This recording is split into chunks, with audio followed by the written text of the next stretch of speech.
It's always great to see you and always great to hear. I know you are a calm voice in the storm because you weathered the turmoil of 2007, 2009, which makes me want to ask immediately, what's the difference between this one, this time, and that time for you, for Bank of America, for the country?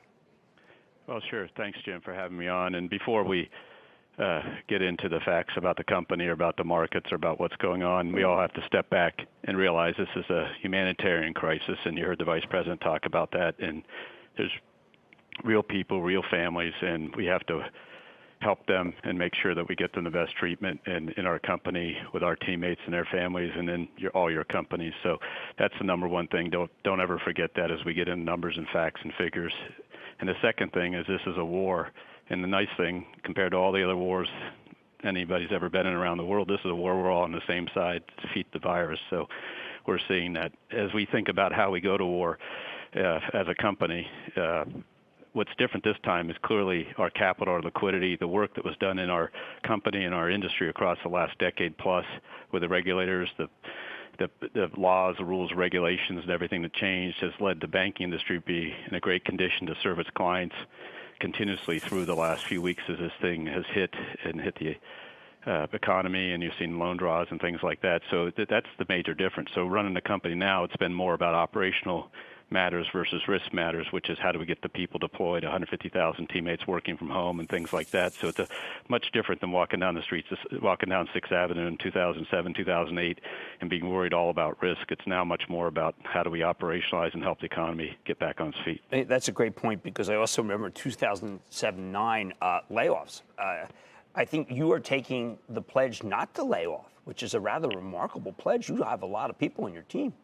Well, we have 208,000 talented teammates. We hired more than 2,000 people in the month of March alone to continue to do what we need to do for clients and customers.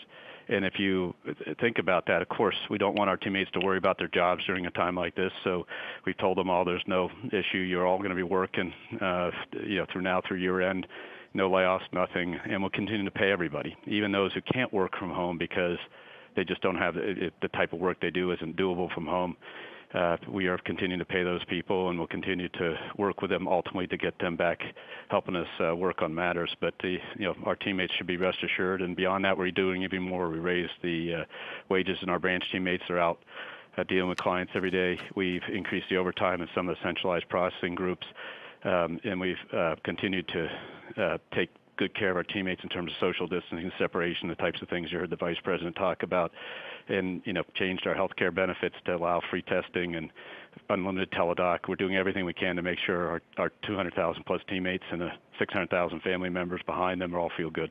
I don't want to conflate human life with money, but we're on CNBC, and I have to wonder, does book value take a hit? Do non-performers spike? You have many things that you've done in the last 48 hours that are forbearance that we've always wanted. We've always wanted our bank to look out for us. You are doing that. At the same time, if I'm an investor in Bank of America, should I worry about capital? Should I worry about a spike in loans that aren't being paid back? Well, let's talk about, on our client side, if you think about two broad groups of clients that obviously will have impact. One's more of ahead of us and one's current.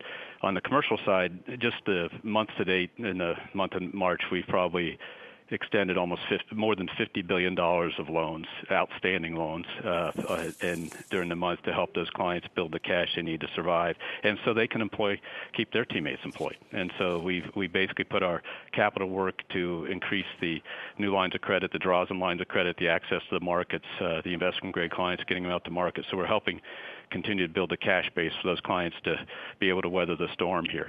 On the consumer side, what we've told people is we'll defer payments. If you have a cash flow interruption because of your employment and you need to defer your payments for 30, 60, 90 days, call us up. We've had 150,000 requests so far. We're implementing massive digital capabilities now that people can do it with 2 clicks on the digital. We've had about 25,000 of those so far, and over the weekend we'll implement even more. And so the idea is you call in. This will be, for the mortgage side, we have to wait for some regulations to come from the federal government, but the idea is to defer the payment so that they can help us with the cash flow issues that might occur if their employment or the amount of wages are interrupted, and then let them get back on track on the other side of this. Now, I know that you had to suspend your buyback. All the big banks did. I know that that your largest shareholder, Warren Buffett, is a big fan of buybacks. What's he been saying to you about the idea that the bank's cheap and it's an interesting time to buy and wishes that you could do it? Well, I think that we all, as the large banks, we all suspended our buybacks on this. Basically, when the Federal Reserve came in with all the support that they came in with to help provide, and they've done a tremendous job with the pace and the amount to stabilize some of the markets. Obviously, for banks, it was time to make sure you had the capital, so we all suspended our buybacks, individually made the decision on the theory that even though we'd bought back $6 billion in stock in the first quarter, the reality is we had already decided to stop, frankly, before the announcement went out, on the theory that we needed to stop to make sure that we had the capital to help our customers and clients. With $50 billion of loan growth, you need some capital to support that. So as we look forward, we're going to make sure we maintain strong capital ratios and strong liquidity right through this crisis. Okay, I need to know about this 150,000 people at home, because that's a paradigm shift. I know that you already were the most digitized group. I also know that it wasn't just millennials. Your client base has really embraced what I regard as being one of the great sites that I use. But what's changed? I mean, you probably had to put equipment in everybody's house.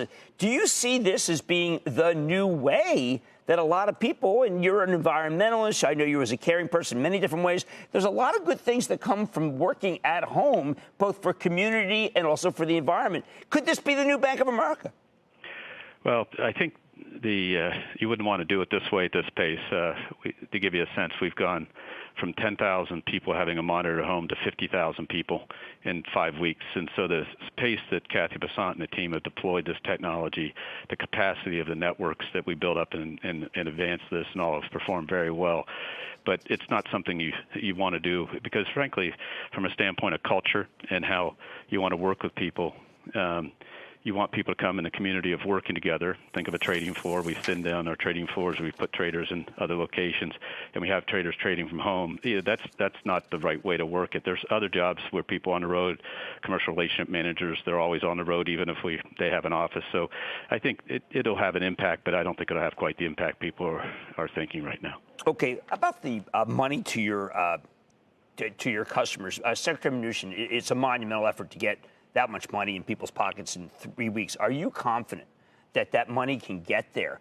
Just the actual physical nature, because I think that every day, as you say, wartime footing, every day matters. How are you feeling about this?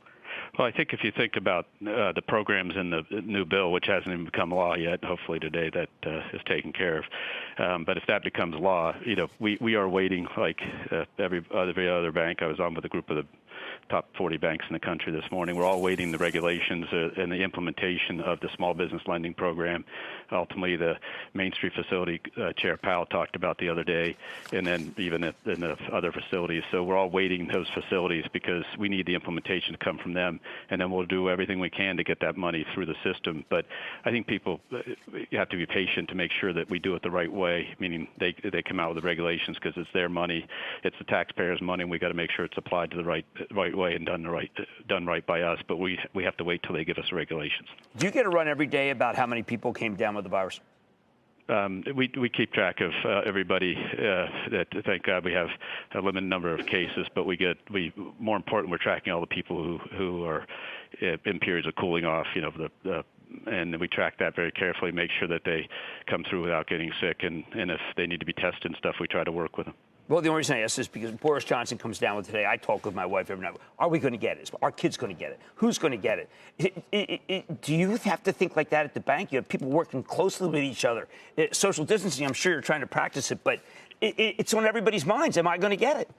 Yeah, and that, sure, for our teammates immediately, the first thing we did a couple weeks ago plus now is went out and solicited all the people who are high risk. And you've heard the medical experts, Dr. Fauci, Dr. Birx and others talk about that the high risk is a much different case. We went out and said, please identify, and got them off the line and got them home and away from the situation. I think that probably goes back 2 weeks ago now.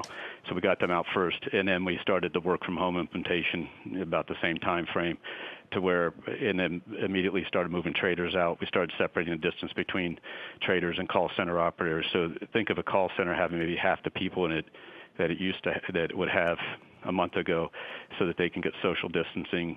And the branches, the same thing, we're thinning them down. The customer visits are starting to tail off as people are in the various modes of staying home and things like that. So we continue to try to do everything we can, the deep cleaning, the separation of our teammates. There's a certain amount of work in the operations group, processing trades and things that have to go on, can go on most effectively at a central location, but what we're doing is thinning the amount of people who are in those locations to allow them to have social distance while they work every day.